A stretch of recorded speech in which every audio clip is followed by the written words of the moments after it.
Friends, ನಾನು ಬೇಕ್ರಿ ಸ್ಟೈಲಲ್ಲೇ ಮನೇಲೇ ಬ್ರೆಡ್ ಟೋಸ್ಟ್ ಮಾಡ್ತಾ ಇದ್ದೀನಿ. ಎಲ್ಲವನ್ನು ಚಿಕ್ಕ ಚಿಕ್ಕದಾಗಿ ನಾನು ಹೆಚ್ಚಿಟ್ಕೋಬೇಕು. ತರಕಾರಿಗಳೆಲ್ಲನೇ ಮಕ್ಕಳೆಲ್ಲ ತರಕಾರಿಗಳು ತಿನ್ನಲ್ಲ ಅಂತ ಇರ್ತಾರೆ. ಅವನ್ನೆಲ್ಲ ಈ ರೀತಿಯಾಗಿ ನಾವು ಟೇಸ್ಟಿಯಾಗಿ ಮಾಡಿಕೊಟ್ರೆ ತುಂಬ ಚೆನ್ನಾಗಿ ತಿಂತಾರೆ. ಮೊದಲನೇದಾಗಿ ಈರುಳ್ಳಿನ ನಾನು ಚಿಕ್ಕ ಚಿಕ್ಕದಾಗಿ ಹೆಚ್ಚಿಟ್ಕೊಂಡಿದ್ದೀನಿ.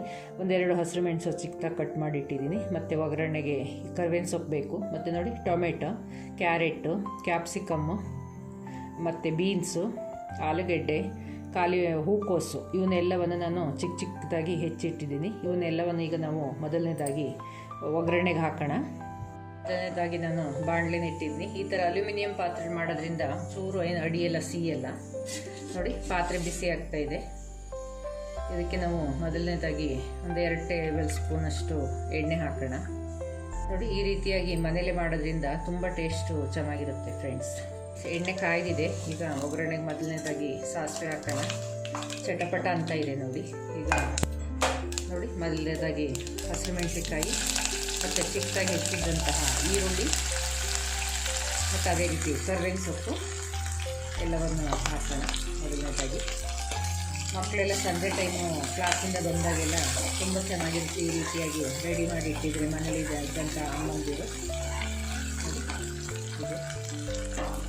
ಇದೆಲ್ಲ ಚೆನ್ನಾಗಿ ಫ್ರೈ ಆಗಲಿ ಫ್ರೆಂಡ್ಸ್. ಈರುಳ್ಳಿ ಎಲ್ಲ ಸ್ವಲ್ಪ ಕೆಂಪಾಗ್ತಾ ಇದ್ದಾವೆ. ಈಗ ಒಂದೊಂದೇ ಆಗಿ ತರಕಾರಿಗಳನ್ನ ನಾವು ಹಾಕ್ತಾ ಬರೋಣ. ನೋಡಿ, ಟೊಮೆಟೊ ಹಾಕ್ತಾ ಇದ್ದೀನಿ. ಅದೇ ರೀತಿ ಕ್ಯಾರೆಟ್ ಹಾಕ್ತಾ ಇದ್ದೀನಿ. ನೋಡಿ, ಹೀಗೆ ಅದೇ ರೀತಿ ದಪ್ಪಮೆಣಸಿನಕಾಯಿ ಹಾಕ್ತಾ ಇದ್ದೀನಿ.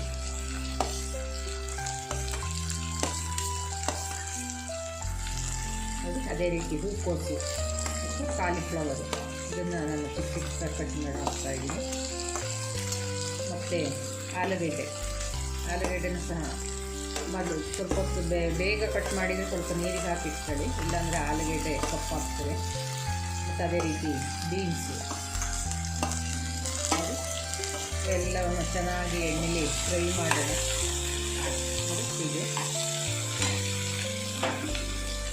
ಈ ರೀತಿಯಾಗಿ ಮಿಕ್ಸ್ ಮಾಡ್ತಾ, ಮತ್ತು ಅದೇ ರೀತಿ ರುಚಿಗೆ ತಕ್ಕಂತೆ ಸ್ವಲ್ಪ ಉಪ್ಪು ಸಹ ಮಿಕ್ಸ್ ಮಾಡಿ ಪುಡಿ ಉಪ್ಪನ್ನ ಬೇಯುವಾಗಲೇ ಚೆನ್ನಾಗಿ ತರಕಾರಿಗಳೆಲ್ಲ ಚೆನ್ನಾಗಿ ಹುರಿಯುತ್ತವೆ.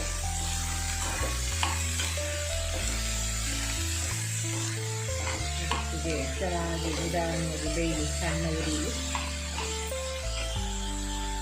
ಒಂದು 10 ನಿಮಿಷಗಳ ಕಾಲ ಮುಚ್ಚಿ ಬೇಯಿಸಿದ್ಮೇಲೆ ಎಲ್ಲ ಬೆಂದು ಮೆತ್ತಗಾಗಿದೆ. ಇದಕ್ಕೆ ಮಸಾಲೆ ಏನೇನು ಬೇಕು ಅಂದರೆ 1 ಟೇಬಲ್ ಸ್ಪೂನಷ್ಟು ನೋಡಿ ಶುಂಠಿ ಬೆಳ್ಳುಳ್ಳಿ ಪೇಸ್ಟು, ಅದೇ ರೀತಿ 1 ಸ್ಪೂನಷ್ಟು ಗರಂ ಮಸಾಲ 1 ಟೇಬಲ್ ಸ್ಪೂನು, ಅದೇ ರೀತಿ 1 ಸ್ಪೂನು ನೋಡಿ ಸಾಂಬಾರು ಮಸಾಲ ಪುಡಿ ಹಾಕ್ತಾಯಿದ್ದೀನಿ ನಾನು. ನಾವು ಮನೇಲಿ ಸಾಂಬಾರಿಗೆ ಮಾಡಿರ್ತೀವಲ್ಲ ಆ ಮಸಾಲೆ ಪೌಡ್ರನ್ನೇ ಹಾಕಿದ್ದು ಫ್ರೆಂಡ್ಸ್, ಹೊರಗಡೆಯಿಂದ ಇದು ಬೇಡ. ಮತ್ತು ಖಾರಕ್ಕೆ ತಕ್ಕಂತೆ ನಾನೊಂದು ಅರ್ಧ ಟೇಬಲ್ ಸ್ಪೂನಷ್ಟು ನೋಡಿ ಹೀಗೆ ಇವನ್ನೆಲ್ಲವನ್ನು ಹಾಕಿ ಚೆನ್ನಾಗಿ ಮಿಕ್ಸ್ ಮಾಡಿ ಒಂದು 5 ನಿಮಿಷಗಳ ಕಾಲ ಹಾಗೆ ಕುದಿಸೋಣ. ಮತ್ತು ಇದು ಫ್ರೈ ಆದಮೇಲೆ ಇದ್ರ ಮೇಲೆ ನಾವು ಸಾಂಬಾರು ಸೊಪ್ಪು ಹಾಕಿ ನೋಡಿ ಈ ರೀತಿಯಾಗಿ ಮಾಡಿ ರೆಡಿ ಮಾಡಿ ಇಟ್ಕೊಂಡ್ರೆ ನಮಗೆ ಯಾವಾಗ ಬೇಕೋ ಆಗ ಬ್ರೆಡ್ ಬಿಸಿ ಮಾಡಿ ತುಪ್ಪದಲ್ಲಿ ಹಾಕ್ಬೋದು. ನೋಡಿ, ಹೀಗೆ ನಿಧಾನವಾಗಿ ಫ್ರೈ ಆಗಲಿ. ಸಾಂಬಾರು ಸೊಪ್ಪು ಚಿಕ್ಕದಾಗಿ ಕಟ್ ಮಾಡಿ ಹಾಕೋಣ ಫ್ರೆಂಡ್ಸ್. ಇದೆಲ್ಲ ರೆಡಿ ಆಯಿತು. ನಾನು ಉಪ್ಪೆಲ್ಲ ಮೊದಲೇ ಹಾಕಿದ್ದೀನಿ, ಹಾಗಾಗಿ ಉಪ್ಪೇನಾರು ಅವಶ್ಯಕತೆ ಇತ್ತು ಅಂದರೆ ಇದ್ರ ಮೇಲೆ ಸ್ವಲ್ಪ ಪುಡಿನ ಯೂಸ್ ಮಾಡಿ. ನೋಡಿ, ಸಾಂಬಾರು ಸೊಪ್ಪು ಸಹ ನಾನು ಚಿಕ್ಕದಾಗಿ ಕಟ್ ಮಾಡಿ ಇದೆಲ್ಲ ಮಾಡಿದ್ದೀನಿ. ನೋಡಿ, ಈ ರೀತಿಯಾಗಿ ಚೆನ್ನಾಗಿ ಫ್ರೈ ಆಗಿದೆ. ಈ ರೀತಿ ಮಾಡಿಬಿಟ್ಟು ರೆಡಿ ಮಾಡಿ ಇಟ್ಕೊಳ್ಳಿ. ಹಾಗೆ ಮುಚ್ಚಿಟ್ಬಿಡೋಣ. ನೋಡಿ ಫ್ರೆಂಡ್ಸ್, ಬ್ರೆಡ್ ಟೋಸ್ಟಿಗೆಲ್ಲ ನಾವು ಎಲ್ಲ ತರಕಾರಿಗಳೆಲ್ಲ ಫ್ರೈ ಮಾಡಿ ರೆಡಿ ಮಾಡಿದ್ವಲ್ಲ, ಇದೆಲ್ಲ ರೆಡಿಯಾಗಿದೆ. ಈಗ ನೋಡಿ, ಒಂದು ಪಾನ್ ಇಟ್ಟಿದ್ದೀನಿ. ಇದು ಪಾನ್ ಸ್ವಲ್ಪ ಬಿಸಿ ಆಗ್ತಾಯಿದೆ. ಸ್ವಲ್ಪ ಹೀಗೆ ತುಪ್ಪ ಹಾಕೋಣ. ತುಪ್ಪ ಹಾಕಿ ನೋಡಿ ಹೀಗೆ ಒಂದೊಂದು ಪೀಸ್ಗಳ ಬ್ರೆಡ್ದು ಹೀಗೆ ಸ್ವಲ್ಪ ಹೊತ್ತು ಬಿಸಿ ಮಾಡೋಣ.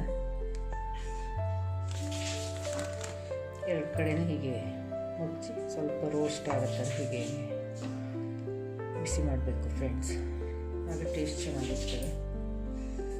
ಈ ಥರ ರೋಸ್ಟ್ ಮಾಡಬೇಕು. ಹೀಗೆ ರೋಸ್ಟ್ ಆದವಕ್ಕೆ ನಾವು ಇವನ್ನ ಹೀಗೆ ಮಧ್ಯಕ್ಕೆ ಹಾಕಿ ನೋಡಿ, ಟೇಸ್ಟ್ ಚೆನ್ನಾಗಿರುತ್ತೆ. ತುಪ್ಪದಲ್ಲಿ ಬೆಂದಿರ್ತವರ ಒಳ್ಳೆ ಚಂದ ಟೇಸ್ಟ್ ಬರ್ತಾಯಿರುತ್ತೆ. ಹೀಗೆ ಮಾಡಿ ಇದ್ರ ಮೇಲೆ ಇನ್ನೊಂದು ಹೀಗೆ ಮುಚ್ಚಿ